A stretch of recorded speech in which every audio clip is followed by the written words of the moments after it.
In today's Clash Royale video, I will show a gameplay of the new Royal Giant card evolution in Clash Royale. I can tell you guys, this is absolutely busted and might be the hardest and biggest game-changing addition they ever did in Clash Royale. If you guys don't want to waste any update information just like that on the channel, make sure to subscribe, make sure to use code Morten in the shop when the update drops, and I will say let's jump into that. And I can tell you guys, this is absolutely incredible. Before we jump into the gameplay, let's take a look at some stats. Also really important for you guys to know, Supercell kinda emergency nerfed the Royal Giant already after this posting this stuff on Twitter, like all the leaks were going around, but Supercell decided to kind of nerf the push. As you guys can see, it's a one cycle card or like one cycle evolution, so you need to play normal Royal Giant, and afterwards you get the evolution Royal Giant. So this is pretty important because now the pushback isn't as far as it used to be. So if you're playing a Hunter, for example, Hunter is now way more effective than it used to be against the Royal Giant. Also at the same time, they decided to emergency nerf to skeletons. Even the skeletons aren't out yet,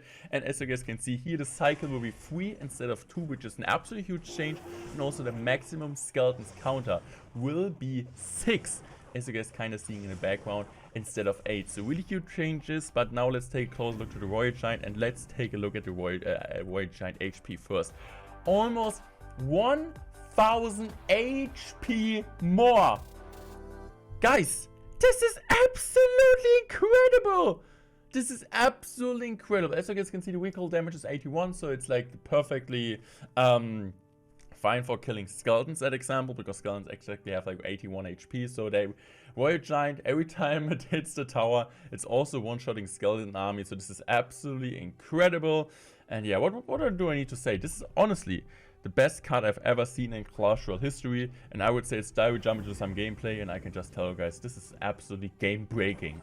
I don't know if you guys are on the same page as me, but my biggest concern about the Royal Giant card evolution is that it's the only win condition added in the game. Of course, there in the later stages there will be more Royal Giants, or not more Royal Giants, more card evolutions added, but when we're starting with the update the 19th of June, there will be just the Royal Giant as the primary win condition evolution. And also guys, if I can give you a small rating now, what do I think, what is my pro opinion maybe on all of the evolutions card? On number 1 will be the Royal Giant. Royal Giant is absolutely busted, you will see today. On number 2, Skeletons, even of the nerf. Number 3, Firecracker, but a bit closer now to the Skeletons maybe. And number 4, by far the Barbarians, because of the versatility, right? Barbarians you don't really see in any type of decks, you can maybe play them in Royal Giant. Skeletons, so versatile. Firecracker, already really good card and gets even better with the evolution. And Royal Giant, main win condition, you just need to cycle it once, and Royal Giant already one of the best decks. And also keep in mind guys, Royal Giant is a cycle card. It's a cycle card, not a cycle card, but you play it in cycle decks, right? So this is absolutely helpful if you're using the Lucky Split Skeletons version. This is kind of what I want to talk about. So this is Big Spin using this card. So I'm using a Knight. Okay, our tower's on 2.2k. He's using a Knight, and I'm using a Knight, and I'm using a Goblin Cage here. So look at this, guys. This like pushback is absolutely incredible. Look at the damage, look at the damage, look at the hits here. So he got 1k damage while me going in for Cage plus Knight. Does this feel balanced, guys?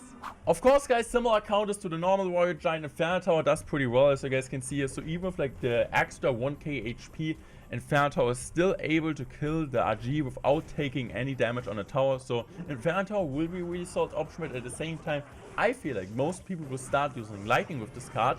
But also another really, like, I would say like a really great counter against this type of card will be the Ice Wizard, because every single card you don't really need to play on top of the card. On top of the Royal Giant is absolutely huge. So Ice Wizard with like something like, I don't know, Ice Wizard with like a Knight, with a building like a Bomb Tower, absolutely insane. And also Zappies. Zappies are absolutely incredible against this evolution Royal Giant, because they're actually resetting kind of the hits. And I feel like you're just gonna take like 2 or 3 Royal Giant hits, like when of course when your opponent does their fireball. But Zappies is a really good tip. And also what is really interesting, what I found out with playing with Backspin, is that the Battle Healer actually doesn't get knocked back. The Ghost also doesn't get knocked back, but cards like Monk, at example, get knocked back, and Knight also, and Hunter also. This is what I don't really understand, which cards get knocked back, which don't. But P.E.K.K.A, of course, and Mega Knight, they don't get knocked back at all. And of course, it's also just targeting ground units, like the pushback. So look at me like using a Hunter here. He's using the freeze here, so I'm just gonna decide going for the cage here. I mean, he's just gonna go for the snowball. And the Void Giant almost got another shot, which is absolutely crazy. You really need to overcommit the hack. And I'm not really playing a serious deck here. This is absolutely mind-blowing, guys. This card is busted. Supercell, do something. You already changed this card in the death build, but it needs more nerfs. So guys, in this type of gameplay, we tested out some counters against it. And yeah, just like playing the Void Giant as you normally would do, it's absolutely solid. And yeah. Of course, you could also think about maybe like in this type of decks, would you really want to use your evolution spot on top of the Firecracker, the Warrior Giant, or the Skeletons? But I would always go for the Warrior Giant as long as they don't really decide to nerf it. But I'm like pretty sure they will emergency nerf this card. So I'm just gonna go in for this now. Now look at this. His tower will go down to 2.1k HP. He's gonna go play the Prince, and he's gonna play Bats. So look at this. How much damage does the RG get here? 1k damage. 1k damage against Prince plus Bats. This is absolutely incredible. And also keep in mind, if you guys don't have a building against this type of card, you lose immediately at the 1-1 situation, right? 1-1, Royal Giant in the pocket. You have like an example, just a Skelly army, you have something else, everything gets pushed back, and you get immediately so much damage. Look at me, going for Phoenix here. Phoenix goes. Like, this is crazy. This is crazy. It gets another shot. And it's absolutely mind-blowing. Also, you guys saw the interaction there that I don't really know why they decided to not push back the Ghost, but the Monk is actually interesting. And also, Monk doesn't really do too well, because at the same time the Monk wants to push back the Warrior Giant. The Warrior Giant is pushbacking the Monk, so the Warrior Giant kind of just wins the interaction. So Monk isn't even a good counter against Royal Giant. Of course, if we talk about the best counters, Parker is really solid overall, then Inferno Tower is really good, and Inferno Dragon, of course, is so solid.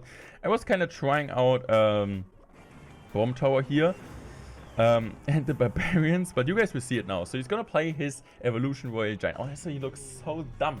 So I'm just gonna go like Evolution Monk. Let's see, I'm just gonna go for the Ice Bird here. Really smart Ice Bird, to be fair. But now, I'm just gonna go for the Barbarians here. So, keep in mind, the Monk doesn't reflect the Bomb Tower. Keep that in mind. So, I have a Bomb Tower, Barbarians defense here. Bomb Tower, Barbarians defense. But the Royal Giant is so healthy. Bro! Like, the Archie does like 1k damage. 1k damage. And I committed 9 Elixir against this. This is absolutely... I can't even speak anymore. This is... Bro, this is incredible. You can't defend this card with a positive elixir trade, or better say, you're always going for a minus elixir trade.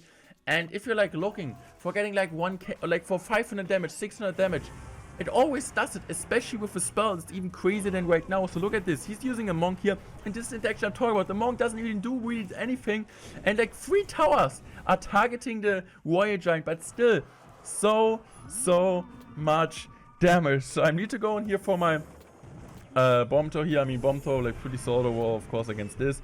But as you guys are seeing here, I'm just gonna use my Skeletons here. I'm just gonna go for this. Like, of course, Skeletons, they do immediately get one shot. I'm trying, I think, to go in just here for my Barbarians. But like, Barbarians plus Log, like, I mean, like, this Evolution Warrior Giant plus Log just absolutely destroys my Barbarians, guys. So guys, now we're taking a look at the Zappies in action I was talking earlier about. This is honestly a really good interaction. So if you like using Zappies, you want to use Zappies. Zappies are one of the best counter cards against this type of stuff. So look at this. The Zappies is actually resetting the hits from this, and the Warrior Giant just gets 2 shots on top of the opponent's tower. That's really worth it for the Zappies player. I mean, it's a +2 elixir trade. Also, Zappies are counter pushing, so as long as your opponent doesn't have Fireball, this is what you want to do, guys. Also, guys, now you're gonna see me trying to defend against it. I'm using a cannon here. I was kind of finding out, or trying to find out how good cannon really is against this type of card. So cannon gets like gets like almost 2-shotted, and now I still need to defend this. Of course, the support troops are like really annoying. Bro, man, like this card, really, Supercell, what did you do with this card? Is it really the plan if you're like breaking this game as hard as it is? I mean, I'm still really excited and hyped for this type stuff, because I also think Supercell will kind of react to that and see if like way too broken they will nerf it immediately, have some nerfs already planned. At least that's what I'm gonna tell them. I mean, I already like kind of react to that also with the Skeletons, so I think this is really good. But I'm still pretty excited. I mean, like, the comments of you guys were like pretty divided. Some of you guys saying this is absolutely awesome, it's like free to play friendly, everybody can kind of play this if you're like grinding this challenge. As I said, if you guys didn't know that already, there will be a challenge coming out where you get like enough stuff to get like at least one card which you can play with card evolution. I would say firstly it makes sense to focus on Royal Giant, but it also might get a nerf. So this is kind of like the thought process there. So it's like really free to play friendly, and let me know once again what do you guys think about this. These are all the 4 card evolutions which will come at the 19th of June, which will be, this is absolutely great interaction by the way, which will be the big flash show update. Also next couple of days there will be like some more information on the 15 and so on, the rest of the update, like the quality of life change. So make sure to check it out. Like this video if you guys enjoyed this type of pro tips about the evolution of Royal Giant. Share it with your friends, and I would say I'm out. Thanks for watching. I love you guys. Goodbye.